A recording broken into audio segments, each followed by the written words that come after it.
Yo quiero dar la bienvenida a todos aquellos que nos están escuchando por las redes, a vosotros también que estáis aquí. Le damos un fuerte aplauso, bienvenida a ellos, ¿verdad? Qué bueno.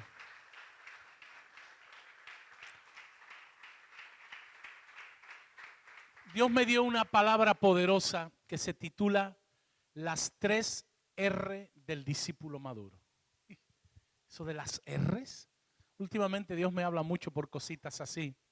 Dile al que tienes al lado, en las manos de Dios están tus tiempos, díselo. En las manos de Dios están tus tiempos. Amén. Yo no sé tú, pero a veces nos encontramos en la cima, ¿verdad? A veces uno se encuentra en la cima de la montaña. En otras ocasiones estamos en el valle. En otras veces, yo no sé tú, el camino se nos pone cuesta arriba. A veces, yo no sé tú, pero a mí me ha pasado que en ocasiones he perdido la esperanza de que no iba a lograr subir el repecho que tenía por delante. En otras ocasiones todo venía de una manera sencilla, todo a la mano. La caminata se hacía fácil porque estábamos descendiendo por un camino llano y a veces también sin obstáculos, ¿verdad? Ahora, yo quiero decirte algo en el día de hoy, indistintamente sea la temporada que estés viviendo. Yo quiero decirte algo y últimamente nos está hablando mucho al Señor, tanto a mi esposa como a mí, de que Dios está al control. ¿Amén o no? ¿Por qué no le dices al que tienes al lado, Dios está al control? Dios sabe lo que hace, mi hermano. Dios sabe lo que hace. Porque indistintamente sea la temporada, el ciclo, uno no debe de perder la esperanza. ¿Amén o no? Porque la palabra dice que si perseveramos, que si tenemos fe, alcanzaremos el propósito, el objetivo que Dios tiene para nuestras vidas. Es decir, que vamos a poder llegar a la cima. Lo que nunca el Señor dijo es que esto iba a ser fácil. Muchas veces nos vimos en una sociedad donde nos está vendiendo la idea de que las cosas grandes se logran fácilmente. Y eso es mentira. Eso es una utopía, ¿verdad? Eso es una quimera, eso es algo inalcanzable. Las cosas que merecen la pena implican dedicación de tiempo, de esfuerzo, de trabajo, de tesón. Y al final se puede llegar o no se puede llegar porque no es una fórmula matemática, se tienen que dar muchos factores. Pero estoy seguro que en el proceso hemos aprendido cosas. ¿Cuántos han aprendido de los errores que han cometido en su vida? ¿Sabes por qué? Porque si no aprendemos de los errores cometidos, somos llamados a repetirlos. Y hermano, tenemos que ser gente, como hijos de Dios, que no nos enfoquemos en las circunstancias que estamos viviendo. ¿Cuál fue el problema de aquellos espías que fueron enviados por Moisés con una encomienda muy concreta para inspeccionar la tierra de Canaán? Que vieran lo que Dios quería que vieran. ¿Y qué hicieron ellos? Ver las circunstancias que eran limitaciones que les impidieron más adelante alcanzar la tierra que llevaba prometida muchos años. Entonces, yo quiero decirte hoy que no podemos enfocarnos en las circunstancias, porque si yo me enfoco en las circunstancias que estoy viviendo el aquí y el ahora, voy a perder la esperanza. Cuando uno pierde la esperanza, entra en un estado de angustia. Porque el perder la esperanza es que no le ves salida. Cuando uno incluso llega a un estado de angustia extremo, pasa un siguiente paso que se llama la desesperación. Y cuando uno llega a la desesperación, se desanima en extremo y puede llegar hasta la depresión. Por eso, como hijos de Dios, no podemos enfocar en lo que estamos viendo o viviendo, sino que tenemos que enfocarnos en las promesas que Dios ha dado para cada uno de sus hijos, que son promesas grandes, fieles y duraderas todo el tiempo. ¿Alguien dice amén o no?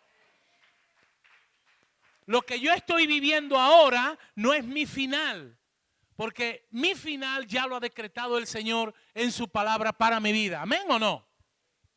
Por eso la palabra dice, y el mismo Pablo dijo, que esta leve tribulación momentánea produce en aquel que lo está viviendo un cada vez más excelente peso de gloria, porque nosotros no nos centramos en lo que estamos viviendo, por muy difícil que se esté viviendo, sino que nosotros tenemos la mirada puestas en las cosas eternas y no la de aquí en la tierra. Y eso es madurez. Y eso es madurez. La Biblia tiene muchos relatos de personas que se encontraron en verdaderas encrucijadas, quizás como la que tú estés viviendo hoy. Pasaron momentos difíciles, pero en todas Dios les ayudó a salir victoriosos. En todas, te lo digo así, en todas, di conmigo, en todas, en todas. Una de esas personas fue el rey David. Él era un hombre sabio y tuvo momentos muy duros, como tú y yo podemos tener, momentos malos. En uno de esos momentos difíciles que él tuvo, él además le gustaba dejarlo registrado, escrito. Y escribió un extraordinario salmo. Quiero, si puedes leerlo en casa, léelo, el Salmo 118. Pero en el verso 5 dijo algo extraordinario y sobrenatural. Mira lo que dijo el rey David. Desde la angustia invoqué a Dios y me respondió poniéndome en lugar espacioso. Wow. Cuando tú estés en momento de angustia, mi hermano, la mejor solución, el mejor antídoto es ir al Señor.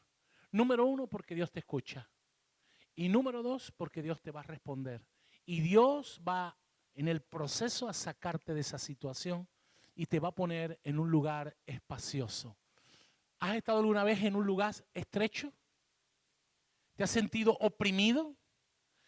¿Te falta como el aire? Sin embargo, en un lugar espacioso, cuando entras en un ascensor, ¿te ha pasado alguna vez que te has quedado en el ascensor, se paró?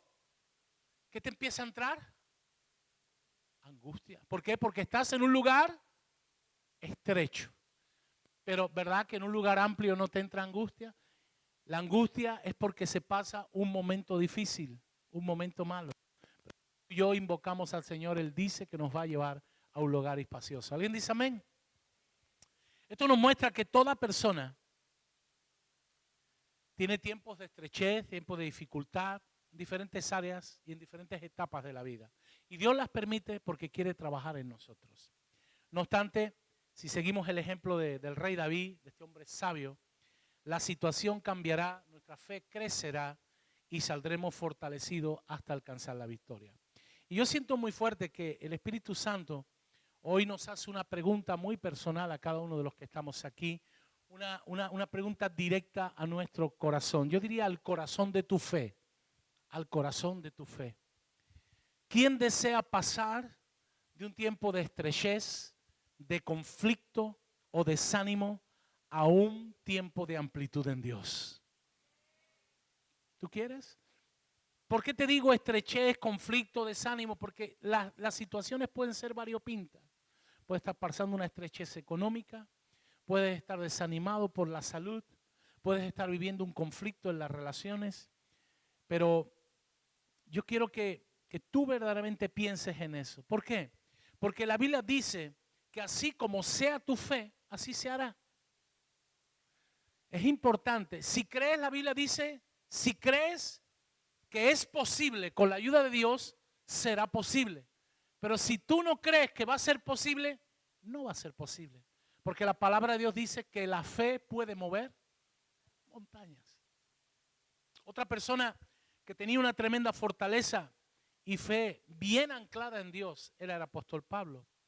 Fíjate, él llegó a decir en 2 de Timoteo 1:12, yo sé en quién he creído.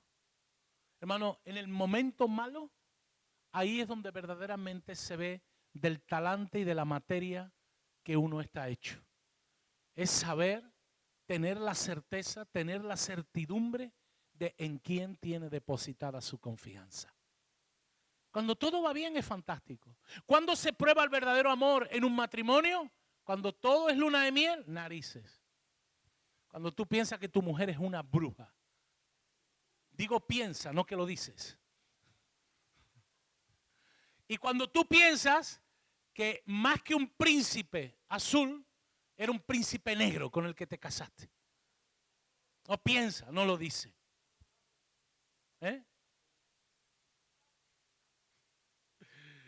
Pablo tenía la certeza de que el Dios en el que había depositado su confianza le daría la salida a cualquier situación, por muy dura y por muy difícil que fuera. ¿Tú puedes creer esto, mi hermano? Tú puedes decir, el Dios en el que yo creo me va a dar la salida en cualquier situación, por muy difícil y muy dura que yo crea. Amén. Porque si tú lo crees, si tú te apropias de esta palabra, algo poderoso Dios va a hacer en tu vida y en la mía. No perdamos nunca la esperanza, como no la perdió nunca Pablo, como nunca la perdió el rey David. Nosotros si tenemos esa certidumbre en el Señor, no tenemos por qué perder nuestra esperanza en Él y también en sus promesas. Sus promesas son tantas para nuestras vidas. Ahora bien, a veces los problemas, por lo menos digo en lo personal, yo me he sentido a veces rodeado de problemas como si fueran abejas. Es como, imagínate un panal de abejas que viene hacia ti. A veces los problemas nos rodean como abejas acechando el objetivo. Pero aunque nos sintamos bloqueados, estancados y sin estrategia alguna, la palabra de Dios es impresionante. Y mira lo que nos dice. Encomienda al Señor tu camino, confía en Él y Él hará. Salmo 37:5. Encomienda. ¿Qué es encomendar? Encomendar es ponernos en las manos del que todo lo sabe, todo lo puede y nada es imposible. El problema es que nos cuesta mucho encomendarnos y abandonarnos y depender totalmente del Señor, porque creemos, aunque no lo digamos, que nuestra estrategia es mucho más efectiva y nuestro plan es mucho mejor plan que el plan de Él. Segundo, dice, encomienda, pon en tu vida en las manos de Dios. En las manos de Dios, dice, tu camino, que es tu caminar, tu vida. Hermano, pon tu vida en las manos del Señor porque Él es dueño de todos los tiempos. Después dice, ten fe, confía. No dice duda. No. ¿Qué dice? Confía. Ten fe, porque Él actuará. Hermano, Dios no es un Dios pasivo. Dios es un Dios que pondrá en acción el plan que sea mejor para nuestra necesidad y para la solución de aquello que cada uno en cada momento necesite. Ahora, encomendarse a Dios, y aquí viene el punto, que es lo que yo he aprendido con los años, es comenzar a hacer las cosas a la manera de Dios. Ay. Qué trabajo nos cuesta hacer las cosas a la manera de Dios, ¿verdad? Es ponerse en sus manos sin dudar, sin cuestionar, sin desesperarse. No quiero que nadie levante la mano. ¿Te has sentido alguna vez angustiado y has dado el siguiente paso y te has sentido desesperado? Porque yo sí. Y a mí el Señor hoy, a través de cada una de las R's, son cortitas, pero es necesario esta introducción, me hizo ver que por qué no probar a la manera de Dios si a mi manera no me había funcionado. Y entonces dije, también lleva razón, si a mi manera no me ha funcionado, vamos a probar a la tuya. Y descubrí que a la manera de Dios las cosas funcionan. Y funcionan muy bien. Y uno no se agota, ni se cansa, ni se angustia, ni se desespera, ni se desanima, ni se deprime. Porque la palabra de Dios dice que los que esperan en Jehová tendrán nuevas fuerzas, fuerzas renovadas, fuerzas como la del águila. Tendrá una visión extraordinaria que donde ponga el ojo pondrá la garra. ¿Alguien desea que eso suceda en su vida? Haz las cosas a la manera de Dios. Claro, uno se tiene que arriesgar. ¿A qué? A salir de la zona de confort. Porque claro, ¿cómo yo lo voy a dejar a Dios si esto yo lo controlo y lo domino? Pero ahí es donde Dios quiere. Dios quiere que tú y yo dejemos el control para Él tomar las riendas de nuestras vidas. A veces no es el control, no es el confort, a veces es el conformismo. ¿Para qué? Si la cosa va a salir igual. Pero hoy el Señor dice, lánzate por fe al propósito que yo tengo para tu vida. ¿Amén o no? Ahora, quiero entrar a la primera R. La primera R va a aparecer, es reposo. ¿Tú quieres realmente ser un discípulo maduro y experimentar la gloria de Dios cada momento de tu jornada? Entra en el reposo de Dios. Wow. Según el diccionario, el término reposo es el estado de quietud de una persona o cosa. La Biblia dice en Isaías 30:15 algo muy poderoso acerca de entrar en el reposo o en el descanso del Señor. Muchas veces, y lo digo porque las personas que somos así activas, nos cuesta mucho trabajo entrar en el reposo, en el descanso. Porque pensamos que entrar en el reposo, en esa pasividad, no se va a conseguir nada. Y está claro que el reposo mío no consigue nada, pero cuando yo entro en el reposo de Dios, Dios sigue trabajando aunque yo no lo esté viendo. Y por eso hay resultados. Porque yo lo que hago es descansar en Dios, pero Dios no descansa. Él trabaja 24/7, 365 días del año. Amén. Dice Isaías 30:15, en descanso y en reposo seréis salvos, en quietud y en confianza será vuestra fortaleza. Wow, ¿cómo que en quedarme quieto y en tener fe se va a solucionar la necesidad que yo tengo? Humanamente es incomprensible, pero así es como actúa Dios. Veamos un poco este texto. Dice que cuando uno reposa, eso trae en mí, en primer lugar, descanso. ¿Te has sentido tú alguna vez agotado física, emocional y espiritualmente queriendo solucionar algo que al final te das cuenta que no lo puedes solucionar? ¿Cómo acabas? Reventado. Te parece que te has matado y al final con una improductividad. ¿Y eso qué te produce? Más frustración. Por ello, cuando uno aparca, Dios lo que nos está diciendo aquí es que aparquemos el ritmo frenético de la vida. Dale con cariño al que tienes al lado. Si tú no paras el ritmo frenético de la vida, te voy a decir algo muy fuerte. La vida te para a ti. Y si no, que se lo digan a la pastora Miriam hace 1 año y medio. 1 año va a ser ahora. Un año, perdón. Si tú sigues a ese ritmo, el ritmo te para a ti. Y además te pone en horizontal, para que mires al cielo. Y para que hables con Dios.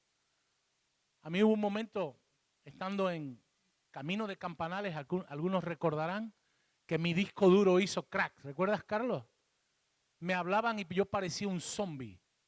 Yo estaba espeso cuando soy ligero en mis movimientos, rápido en mis respuestas.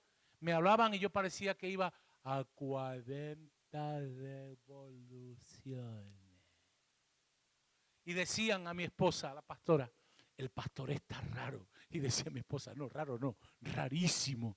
Este no es el hombre con el que yo estoy casada. ¿Sabes qué me pasó? Yo tuve que parar. En realidad me paró la vida, más que yo paré, porque yo no paré.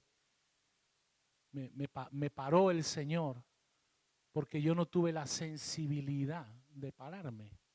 Entonces, a veces uno tiene un desgaste físico, un desgaste emocional, un desgaste espiritual. Y es porque se nos olvida de que Dios nos ha dado promesas. Di conmigo, promesas. Con esto no estoy haciendo una apología del vago, una apología del perezoso, no. Yo creo que hay momentos en los cuales dice Eclesiastés 4 que hay que hacer y hay momentos también que hay que parar. Hay tiempo de nacer, tiempo de morir, tiempo de llorar, tiempo de reír. Entonces vivimos en una sociedad frenética. Pero cuando uno entra en tiempo de quietud, comienza a ver las cosas de una manera diferente a como las veía antes. Antes lo veía sin solución, lo veía todo negro. Y cuando uno se para y comienza a confiar en Dios, comienza a tener fe, esperanza, porque sabe de que Dios quiere lo mejor para sus hijos. ¿Amén o no? Por lo tanto, pon una buena sonrisa, dile al que tienes al lado, tiene que entrar en el reposo, mi hermano. Además, quiero decirte una cosa, los momentos de reposo, los momentos de quietud, son los que Dios usa para darte ideas divinas. Yo no he visto a nadie que esté corriendo y corriendo y corriendo sin parar que le vengan ideas de oro. Normalmente las ideas divinas vienen en momentos de quietud. Normalmente las ideas más extraordinarias que Dios pone en mi mente y en mi corazón son cuando estoy a lo mejor un día en la playa sentado, escuchando el ruido del mar, tranquilo, sosegado, con un refresquito, con algo rico, y ahí el Espíritu Santo me da una idea. Cuando estoy en el frenesí de la vida, no vienen las ideas. ¿Por qué? Porque Dios necesita esos momentos tranquilos para ser de inspiración a nuestras vidas y que esa inspiración traiga un cambio radical a esa temporada dura que estamos viviendo o esa situación que necesitamos experimentar un cambio. Mira, la quietud, por lo menos a mí, me lleva a la confianza. Y una persona que tiene confianza, inspira confianza. ¿Tú sabes que una persona insegura también inspira inseguridad? Una persona con confianza demuestra fortaleza, entereza, y eso le transmite a otro seguridad. Una persona insegura transmite todo lo contrario. Desconfianza, se equivoca en sus decisiones, no transmite ninguna seguridad, y eso es como una montaña rusa. Hoy arriba, mañana estoy abajo. Está como el tiempo, como las emociones. ¿Por qué? Porque lo está haciendo en su fuerza. En una sociedad tan acelerada, es muy difícil entrar en el reposo a no ser que uno lo decida. ¿Sabes por qué?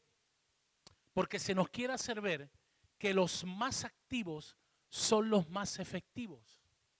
Y no siempre es así. ¿Qué dice el salmista en el Salmo 127? Si el Señor no edifica la casa, te puedes partir el espinazo que la cosa no va para adelante. Lo que por una parte te entra, por otra se te va. Y te preguntas, Dios, si yo no puedo hacer más, y a lo mejor Dios te dice, si no quiero que hagas más, lo que quiero es que pare.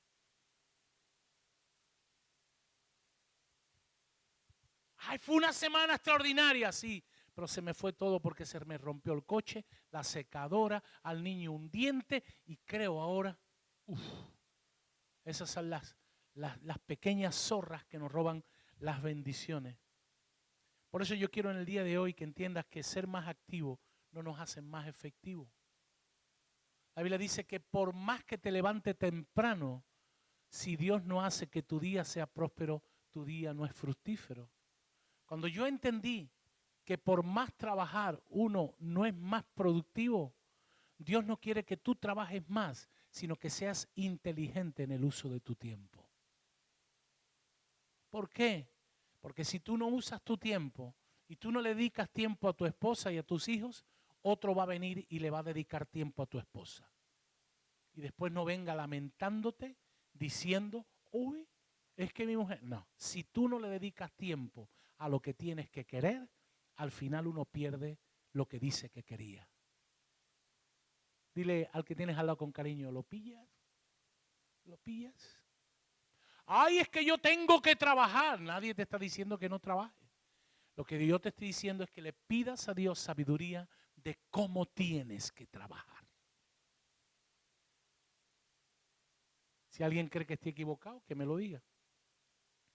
Ahora, entrar en el reposo,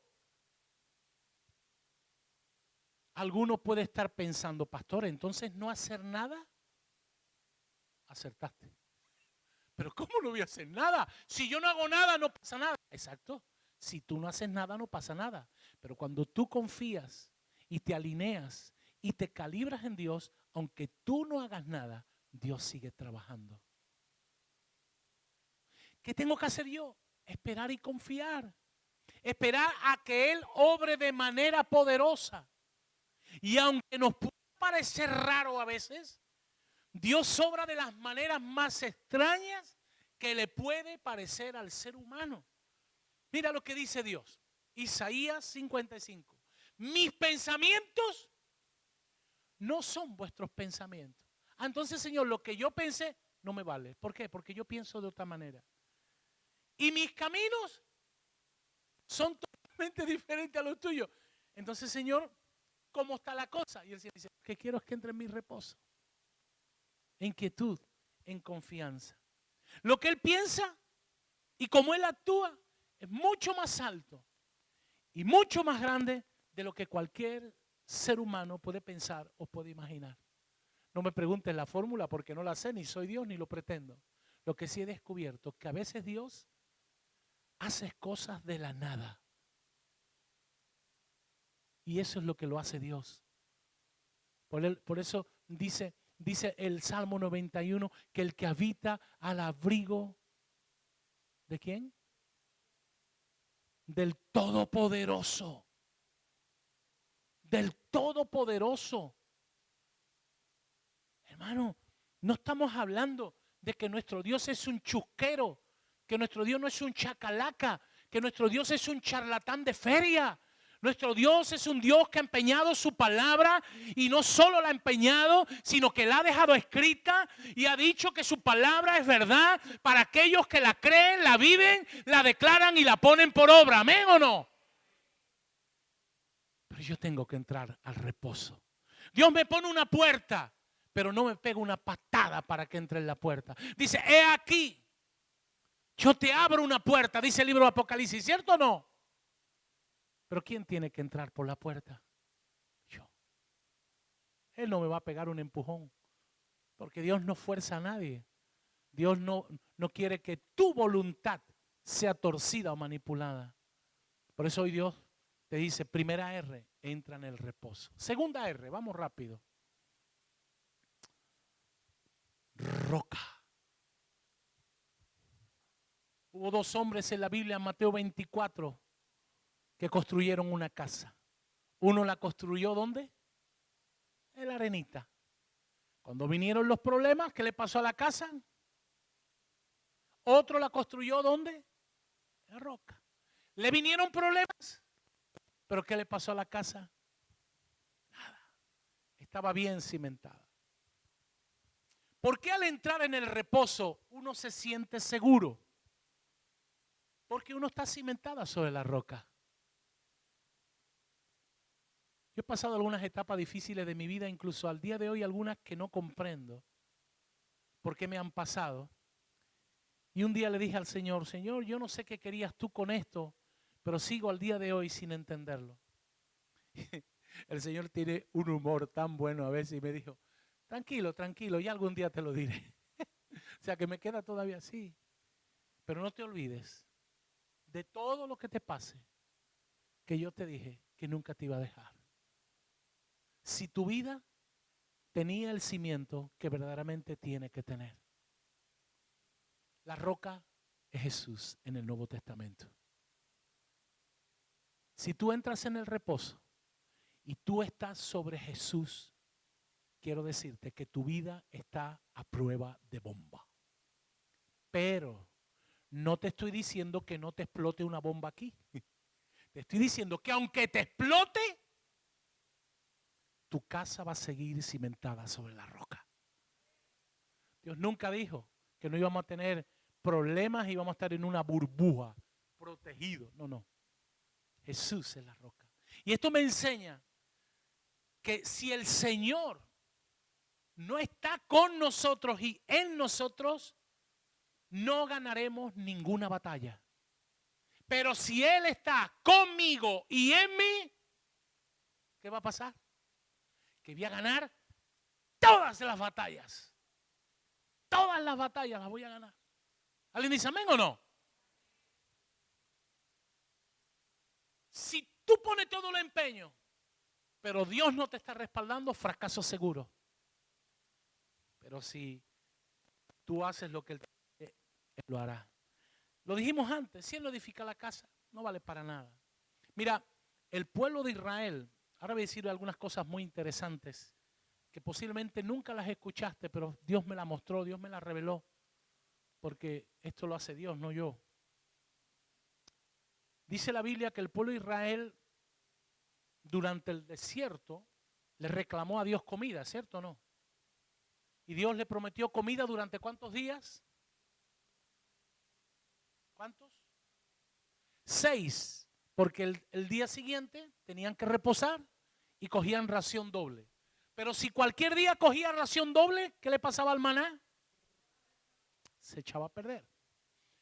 Como no estaban contentos con el maná, creo que alguno era argentino, paraguayo, uruguayo o algo de eso, le pidieron carne. ¿Y Dios qué le dio? Carne. Carne.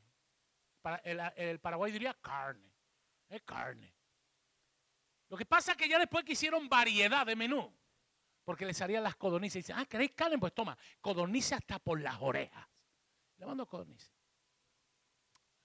Pero si tú analizas bien la Biblia, dice la Biblia, principalmente lo dice en el libro de Números, lo dice también en el libro del Éxodo. El pueblo, cuando entró en el desierto, dice que tuvo sed. Y llegaron a un lugar llamado Mara, lo voy a mencionar después más extensamente para que agarren la idea. Y Dios convirtió allí en Mara, porque el agua era amarga. Le dijo a Moisés, tira ese árbol, y el árbol endulzó el agua. Pero ese agua llegó a acabarse. Y le volvió a pedir agua el pueblo. Y ya Dios le dijo a Moisés, que lo vamos a ver también después, que le hablara a una roca. Y yo te pregunto, ¿maná durante cuántos días le dio?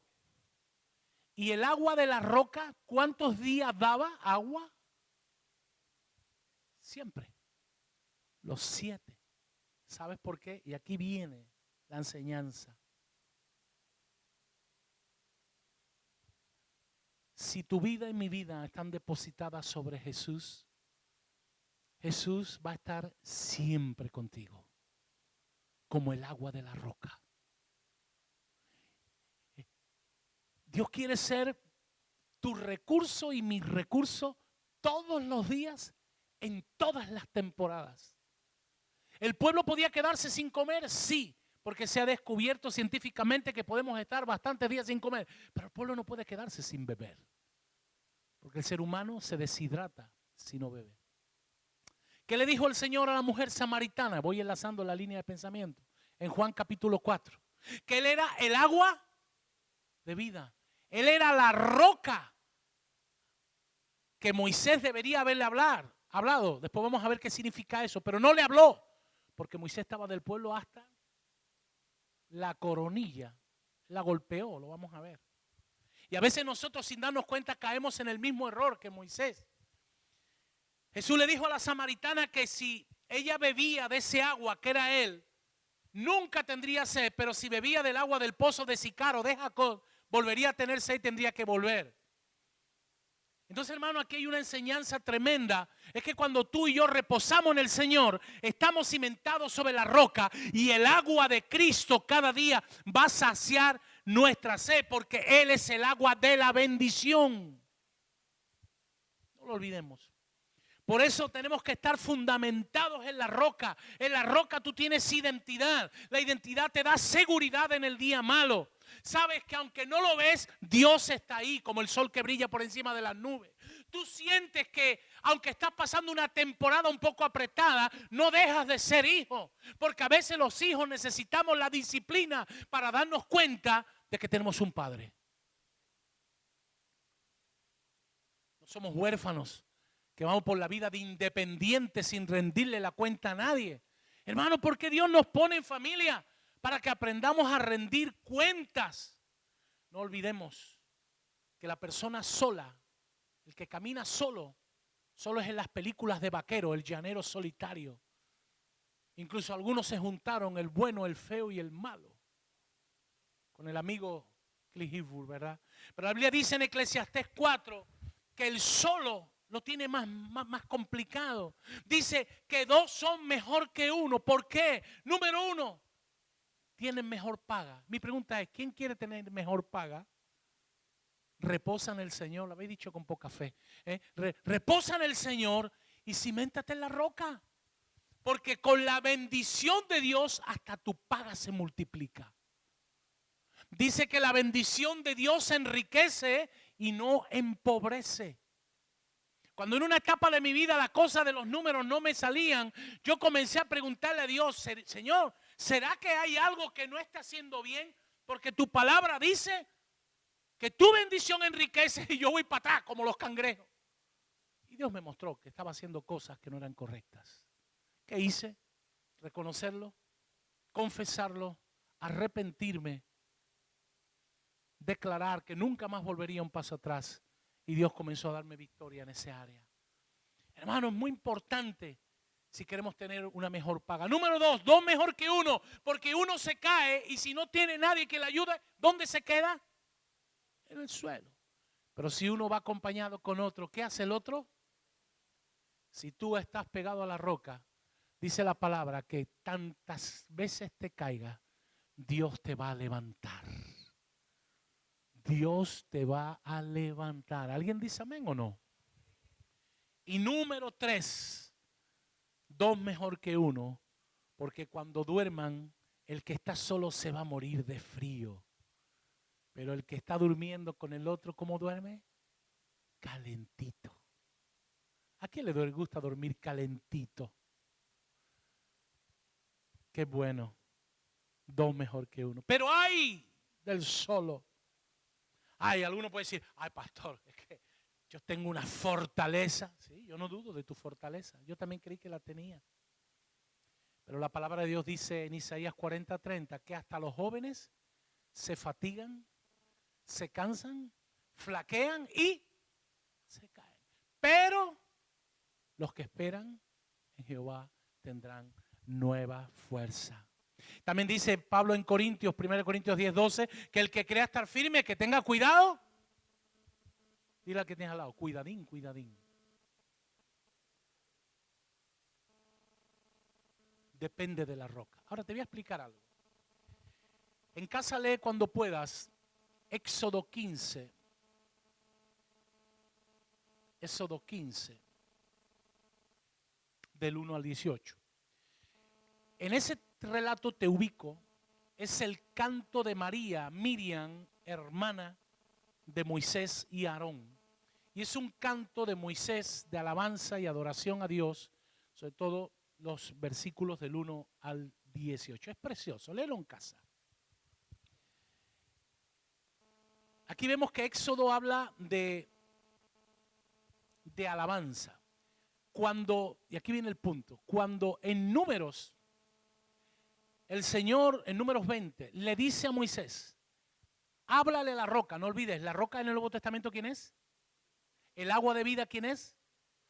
El mismo Jesús estaba en el Antiguo Testamento. ¿Somos conscientes de eso o no? Si Jesús es Dios, ¿estaba Jesús en el Antiguo Testamento? ¿Sí o no? No presente, estaba presente la persona del Padre, pero Jesús estaba presente, estaba. Entonces, cuando Dios le dice, habla a la roca, le estaba diciendo, háblale a Jesús. Pero a Jesús, ¿cómo se le habla? Por medio de la alabanza. ¿Por qué te crees que Jesús se ha hecho presente hace un rato aquí, que había esta atmósfera tan preciosa? Porque nosotros le estábamos alabando. Entonces, en este cántico, María tipifica la alabanza. Esto es de estudio bíblico en casa, ¿eh? Y ahora cuando tú te vas y enlazas Números 20,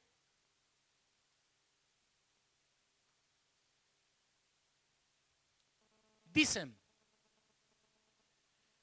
llegaron los hijos de Israel, toda la congregación al desierto, a las puertas del desierto de Sin, en el mes primero, y acampó el pueblo en Cades Barnea, y allí murió María y fue sepultada. Hemos dicho que María tipifica ¿qué? A la entrada del desierto, el pueblo mató a la alabanza. Y si tú te fijas cómo fueron los 40 años que estuvieron en el desierto, ¿por qué? Si sigues leyendo, Porque el primero que cometió el error fue Moisés. Verso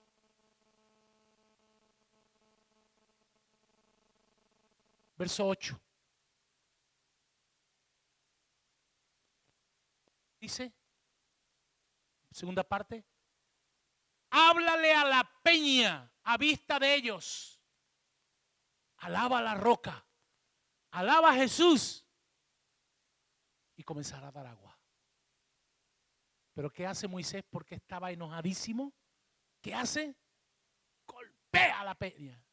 Golpea a Jesús. Cuando yo leí esto, hermano, empecé a llorar.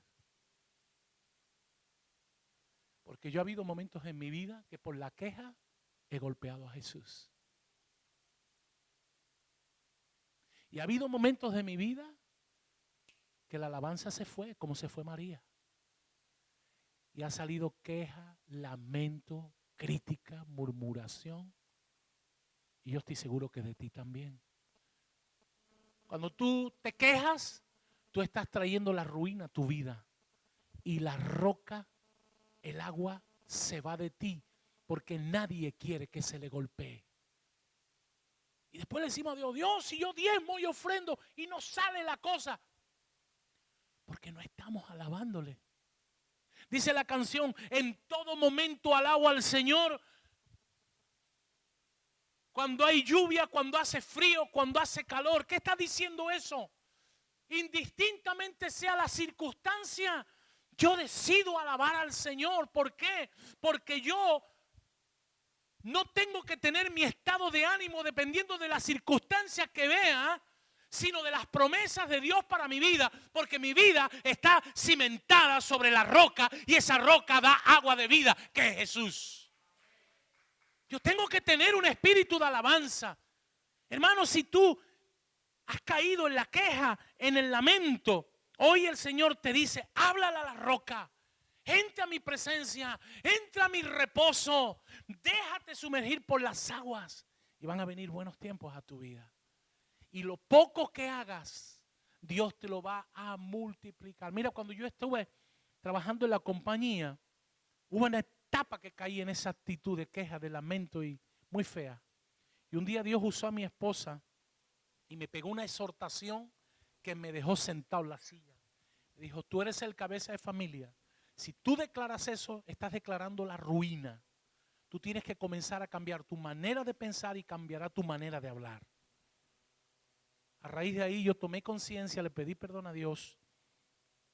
Y yo recuerdo de haber semanas, donde yo hacía una o dos gestiones. Y hermano, eran gestiones fructíferas, como si hubiera estado trabajando 20 o 30 horas en la semana. ¿Sabes por qué? Porque la bendición de Dios enriquece y no nos lleva a pobreza. ¿Por qué decimos que Dios mora en la alabanza de su pueblo? Por esto mismo que estamos hablando. Es el lenguaje, es el idioma del reino de los cielos. El idioma del reino de los cielos es la alabanza. En el infierno solo va a haber queja, lamento y mucho dolor. A veces nosotros tenemos una mezcolanza y una quejabanza. Hoy me toca quejarme un poquito, pero al ratito alabo. Y la palabra de Dios dice que de una misma fuente no puede salir agua dulce y agua amarga. Cuando Dios me trajo eso, wow, murió María y murió la alabanza. Y estuvieron 40 años quejándose. Que si las comidas de Egipto, que si solo maná, ahora queremos carne. Que si Moisés, que si el otro. Bah. Pon una buena sonrisa, dile al otro que no falte nunca de ti el agua. Recuerda, el agua es Jesús, la roca es Jesús. Y acabo. Tercera R, refugio. Cuando tú entras en el reposo y tienes fe en Dios, cuando tú te nutres del agua de la vida y permites que Jesús sea tu fundamento, tú te vas a sentir la persona más protegida del universo. No te vas a sentir hijo, te vas a sentir el hijo consentido de Dios. El hijo mimado de Dios. Tú vas a sentirte como José, rama de olivo fructífera. Jacob profetizó sobre cada uno de los hijos. Pero cuando tú ves la profecía que le da José, fue brutal. Rama fructífera del olivo. ¿Qué le estaba diciendo? Que iba a tener longevidad y que iba a tener un fruto abundante. ¿Y por qué dice del olivo? Porque el olivo que da presencia de Dios. Nunca va a faltar la presencia de Dios de tu vida. Puede faltar de todo, pero si la presencia de Dios está, el todo llega después.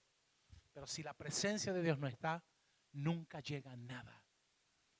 Por eso, mi hermano, en la Biblia la persona que más aprendió a refugiarse y a depender de Dios fue el rey David.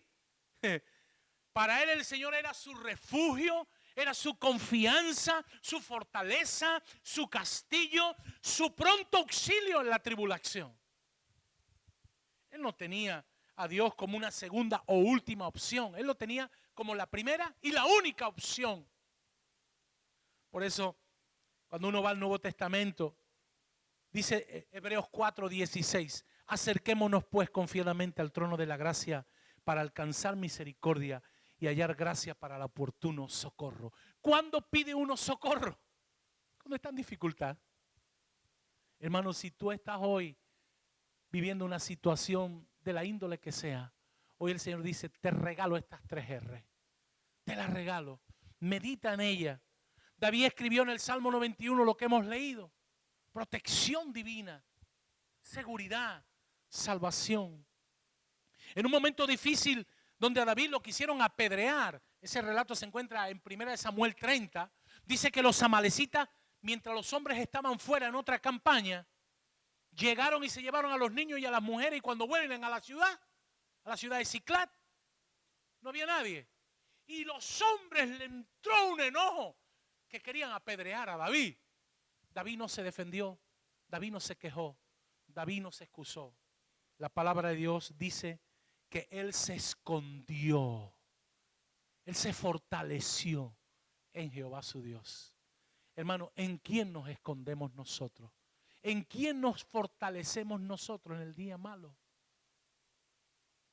David no se defendió, dijo, lleva razón. Y cuando se escondió en Dios, le dijo, Dios, que me matan, pero es que además también mujeres mías han sido raptadas, capturadas por estos impíos amalecitas, por estos amargados amalecitas. Recordad que Amalec era el nieto de Esaú. Y Esaú llevó toda su vida la amargura de no haber recibido o de haber jugado con su bendición. Fíjate lo que hizo un abuelo. En vez de ser una bendición para un nieto, lo envenenó por generaciones y fue un garbanzo en el zapato para el pueblo de Israel, así como los filisteos también. Y dice que en ese momento Dios le dio la estrategia a David de cómo recuperar a sus mujeres. ¿Por qué? Porque entró en el reposo. Hermano, yo creo que Dios está queriendo llevarnos a cada uno en lo particular y a cada familia en especial y a Kairos como familia de fe, tanto aquí como en Málaga, a que aprendamos a entrar en ese reposo, en una total dependencia del agua de la vida que Jesús, para que en los momentos que la vida nos depare y los golpes que nos dé la vida, que nos lo dará, tengamos la plena certeza de decir como el apóstol Pablo, yo sé en quién he creído. Y que la gente diga, wow.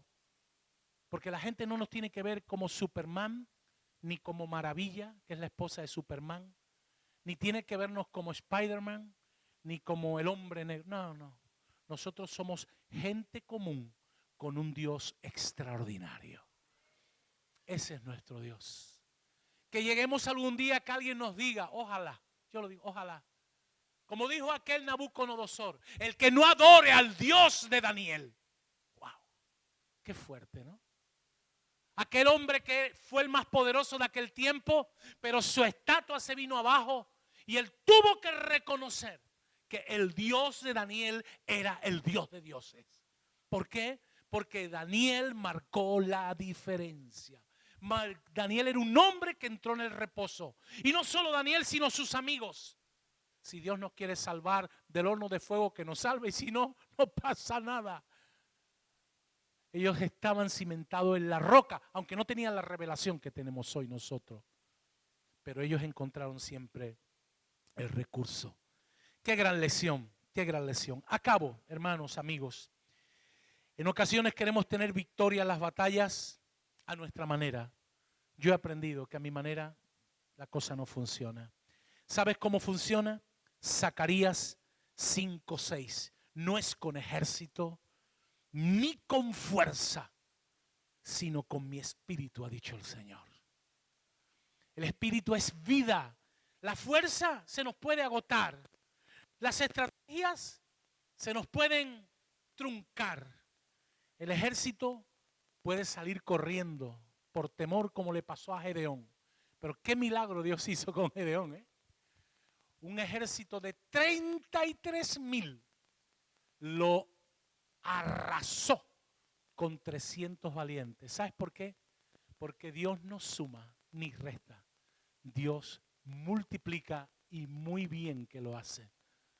Entonces yo quiero decirte una cosa. El Dios en el cual tú crees y el Dios en el cual yo creo es un Dios que no hace las cosas como lo hace el hombre. Pero no olvidemos, es en su reposo. Es confiando en Él como la roca. Es escondiéndonos en Él como nuestro refugio. Si esto lo creemos y lo llevamos a cabo, yo te profetizo hoy, día 11 de octubre, que grandes victorias te vienen en lo personal. Yo te profetizo que grandes victorias te vienen en lo familiar. Yo te profetizo que grandes victorias te vienen en el área financiera, porque Dios te da sabiduría, te da ideas divinas y Dios comienza a hacer cosas poderosas fruto de una relación de intimidad y presencia de Dios. Pero también profetizo, iglesia, vienen grandes tiempos para la iglesia. La iglesia es la familia de la fe. La iglesia es la esperanza y la respuesta para este mundo. La iglesia es como la esposa. La esposa no está para aguantarla. La esposa está para amarla. A la iglesia hay que amarla. Una iglesia imperfecta, con hermanos imperfectos, con pastores que a veces no hay por dónde coger, como un servidor. Pero es las personas que Dios pone en nuestro camino para forjar nuestro carácter. Que a Dios sea la gloria, que Dios bendiga tu vida y que tú seas un cristiano con 3 R's bien marcadas en tu vida y tú hagas a Jesús, como hizo Daniel, grande en este tiempo que el mundo tanto lo necesita. Amén. A Dios sea la gloria, la honra y este fuerte aplauso también. Dáselo.